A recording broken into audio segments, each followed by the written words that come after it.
పిండి ఎంత చల్లి చల్లి ఆరబెట్టినది తల్లి తల్లి ఆవ పిండి ఎంత చల్లి చల్లి ఆరబెట్టినది తల్లి తల్లి గండు పిల్లి ధూళి గట్టిగెగిరస్తే గండు పిల్లి ధూళి గట్టిగెగిరస్తే అడ్డుగా నిల్సోని అంగుడుతో మింగాడు రో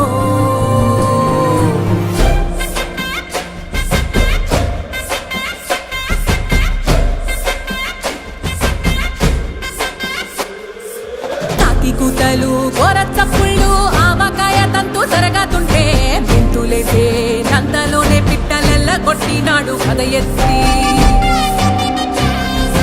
ఉప్పు డొంక దిష్టి బొమ్మ పచ్చడొంక చూసి దిష్టి పెడితే వెల్లుల్లి రప్పల్ల చెప్పలిసి నూనె తెండినాడు రో గుండెత్తి